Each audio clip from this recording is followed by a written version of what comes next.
Hey everyone, how's it going? Happy New Year. This is the first Bassline video of 2022, and I'm really excited to dig into a bassline of mine today. A patron, suggested I transcribe this, and so I did. I want to share it with you.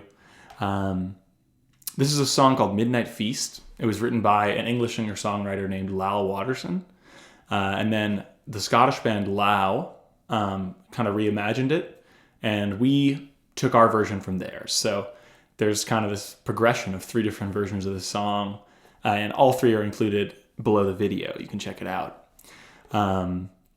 So there's some melody bits of this bass line, and I'm actually going to be covering those in the melody video for this month. So this is kind of a two-tiered transcription. There's enough melody here that I wanted to dig into it separately. So we're going to start at the very beginning here just with this long repeated F sharp note. And this song is in F sharp minor, same key signature as A major. So first thing I want to cover, I'm playing this first F sharp on the A string up here. Another place I could play that F sharp is on the D string. But this song is really dark and brooding. Listen to the tonal quality of this F sharp on the D string versus the F sharp on the A string. You hear how the A string gives it a little bit of a darker feel to it?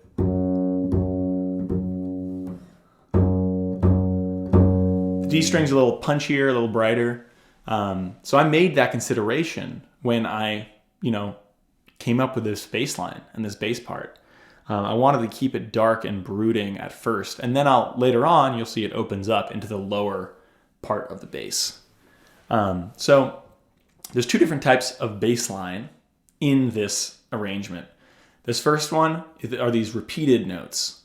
And for the most part, you're going to see these repeated notes come back in the choruses of the song. And the verses of the song are typically going to have octaves. What I mean by octaves is, on the F sharp chord, you're going to hear this F sharp on the E string. And then you're going to hear the octave above it on the D string. Versus at the very beginning, kind of as an introductory part. And playing octaves is a great way to open up a bass line without having to play the root fifth thing. It's kind of like a repeated root, but it's more open. You're covering more of the range of the instrument, with each measure. Coming back to this bass line under the first verse. So the only bass line under a verse that's a repeated note in the entire song. You'll notice each note is really long and it connects to the next note. Again, that's purposeful. Like I wanted the dark sound and I wanted the very smooth sound. So I'm going like this. I never thought life would be easy. I was lately falling apart. You're getting this, it has a color to it. Imagine if I shortened those notes, it wouldn't really have the same quality. Listen to it shortened. I never thought life would be easy. I was lately falling apart. That almost feels like it's, it has more of like this tension, this heartbeat that's happening, which is a cool effect, right? I mean, either one works depending on what you're going for.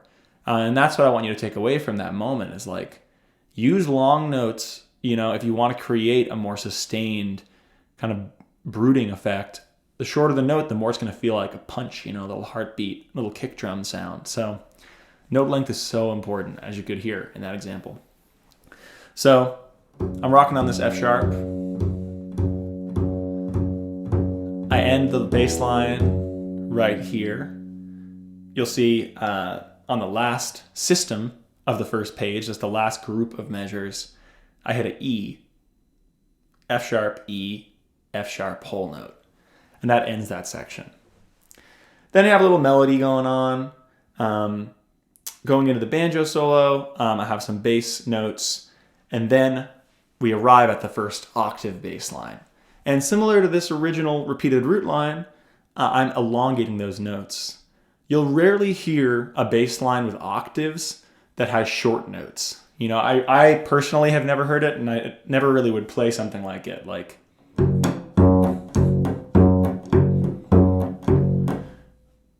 for some reason, it just feels a little jumpy and a little awkward. What I'm doing here is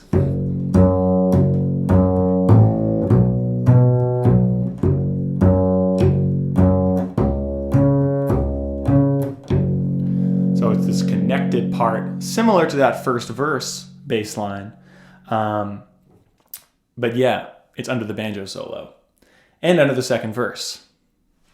So it's, I believe the lyrics are, we went down the road, got soaked in moonlight, hedged in roses on either side, and all that was in our ears was the sound of the ocean, and in the distance was an indigo sky. Chorus, aren't you just ravenous for a midnight feast? And that's my little baritone harmony there that I'm singing. I can't help it. But the chorus shortens up. You're getting the notes that, you know, you're more accustomed to in bluegrass. So my little system I did, when you see chorus 2, the little staccato dot, that means we're going to cut those notes in half. And when there's an accent like that line, we're going to keep the note long. So overall, the texture changes. I'm shortening my notes, which is going to give it more energy, and it's going to drive that chorus forward and give it something different from the verse, and from that original repeated root line. And then every now and again, I put a little stress on a note. Aren't you just ravenous for a midnight feast?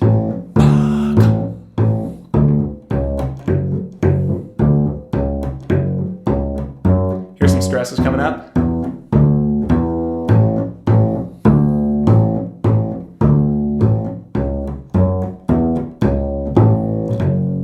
So that's that second chorus bass line. And that's pretty much what I played in the video of the band.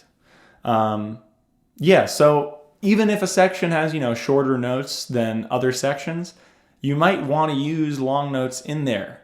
You never really want to just do one thing. You know, you want there to be a clear goal with like the overall type of note length you're establishing in a section. You know, like in these choruses, clearly it's a shortened note length. But if I want to add some stress, I kind of think of it like you're sitting on a note. You know, then elongate notes here and there to change it up. That keeps it interesting. So that's the first chorus bass line. I'm just going to put some pages down on the ground here. That's the first chorus bass line that has some shortened notes involved. Come back to octaves in the fiddle solo. And then in the middle of verse 3, I have these accents. And you'll see they're the shortened staccato figure from before with this open triangle mouth. And that means you're going to accent the note and shorten it. So the difference being, just a shortened note might sound like this. Staccato note with an accent.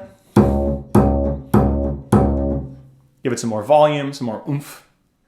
And then I end that section with offbeat hits. Really cool band arrangement thing. I'm very proud of us for coming up with this at such a young age. It's like this.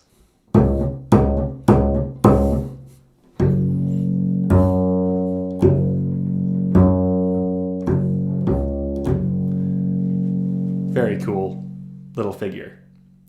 And then one more thing to explain. At measure 82, you'll see there's 2 note choices that I put down. And I have this C extension up here, which means my E string can go down to a low C. So I can play this low C sharp note in measure 82. Sounds like this.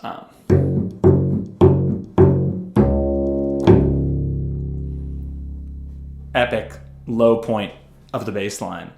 If you don't have that C sharp down there, which most of you don't, if you don't have the extended string, you can play the alternate C sharp, which is on the G string. That's all that is. So yeah, that's the bass line for Midnight Feast. A mixture of octaves and repeated root. And by repeated root, I really mean there's no fifths in there at all, right? It's not just the transitions. It's all the time you're playing that same note. So that's two different types of bass lines we haven't really talked about yet, and they are really effective and helpful. So yeah, dig into this, everyone. Have fun with it. And if you want to check out the melody playing, you can check out the video that I'm posting up to the melody tier today as well. So thanks so much, y'all. Have a great start to your year, and I'll see you soon.